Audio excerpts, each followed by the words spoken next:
Ahora, ¿cómo vamos a transformar ese algoritmo genérico en las diferentes estrategias de búsqueda? Bien, la clave se encuentra en dos líneas.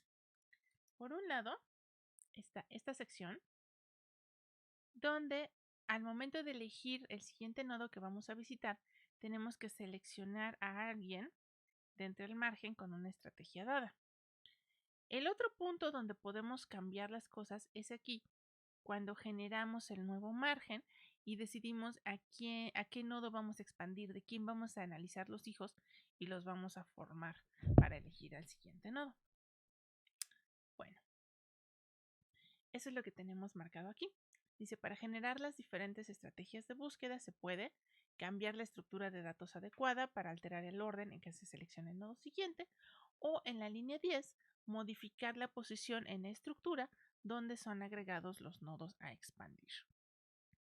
Lo más sencillo es cómo vamos a hacer una búsqueda en profundidad, es decir, tomar desde el nodo inicial y bajar hasta lo más profundo de una rama y después empezar a visitar las demás solamente si no encontramos algo en ese camino. Bueno, para esto lo que vamos a tener es una estructura auxiliar que se va a llamar lista abierta. Y esta lista abierta va a ser una pila. Entonces, la lista abierta lo que contiene son aquellos nodos que están por ser visitados. Es esa frontera precisamente que nos describía el pseudocódigo.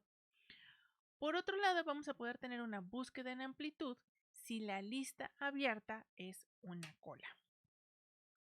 En este caso, lo que va a suceder es que los nuevos nodos que vayamos generando los vamos a ir formando hacia el final y esto nos va a provocar que vayamos recorriendo todo como en niveles. Por otro lado, podemos tener otro tipo de búsquedas si agregamos el uso de una lista cerrada. Este es en adición a la que ya utilizaba nuestro pseudocódigo.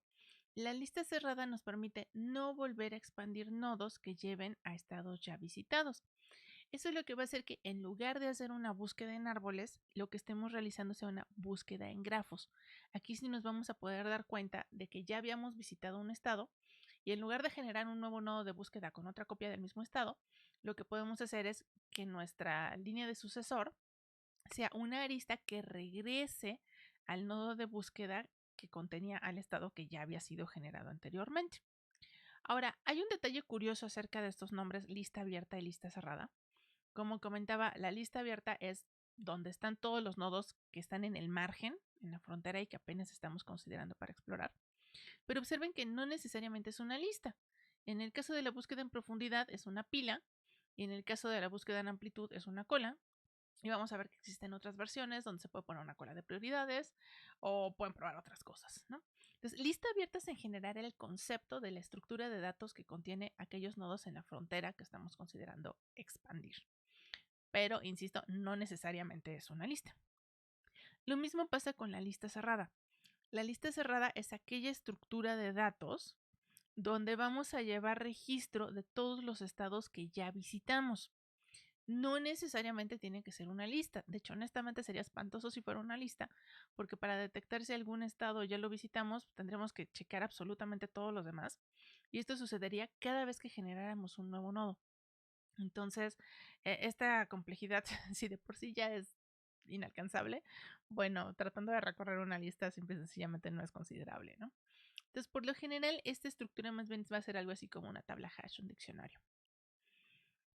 Bueno, entonces si ya agregamos esto y ahora sí podemos detectar que estamos volviendo a visitar a alguien, estamos en una búsqueda en grafos. Otras variantes que vamos a tener, y estas dos son muy importantes en inteligencia artificial, es limitar temporalmente el alcance del recorrido. Observen rápidamente cuáles son las grandes desventajas de una búsqueda en profundidad o una búsqueda en amplitud. En el caso de la búsqueda en profundidad, el problema más grande es que supongamos ahora que esta rama que tenemos aquí, que es infinita, en lugar de ser la tercera que expandí, hubiera sido la primera. La búsqueda en profundidad elegiría A, D, A, D, A, D, A, D. Y recuerden que una búsqueda en profundidad se detiene hasta que llegamos al nodo de hasta abajo y entonces empieza a regresar para considerar a los otros hijos del nodo padre. Pero si esta rama es infinita, pues ya nunca llegamos a los otros dos lados. Y si lo que queríamos era llegar al nodo E, pues ya estuvo que agarramos exactamente la que no debíamos.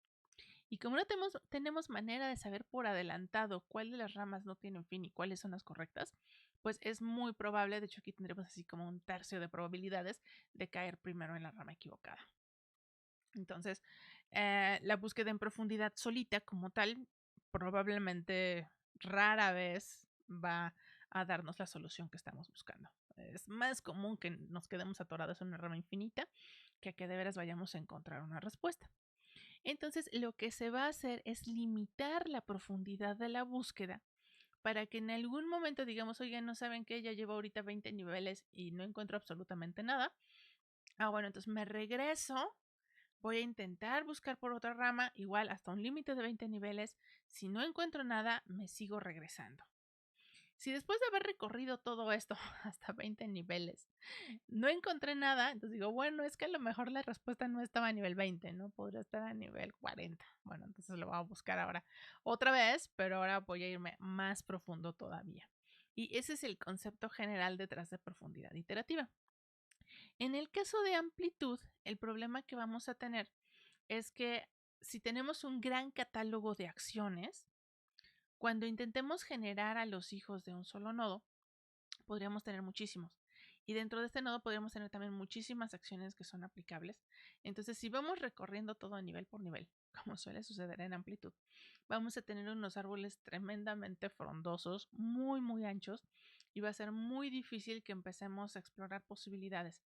Si la solución está, imagínense, una profundidad 200 y por cada nivel estoy haciendo unos árboles tremendamente grandes, estar manteniendo todo eso en memoria, revisar todas esas posibilidades, nos va a impedir llegar directo hasta las profundidades que necesitamos.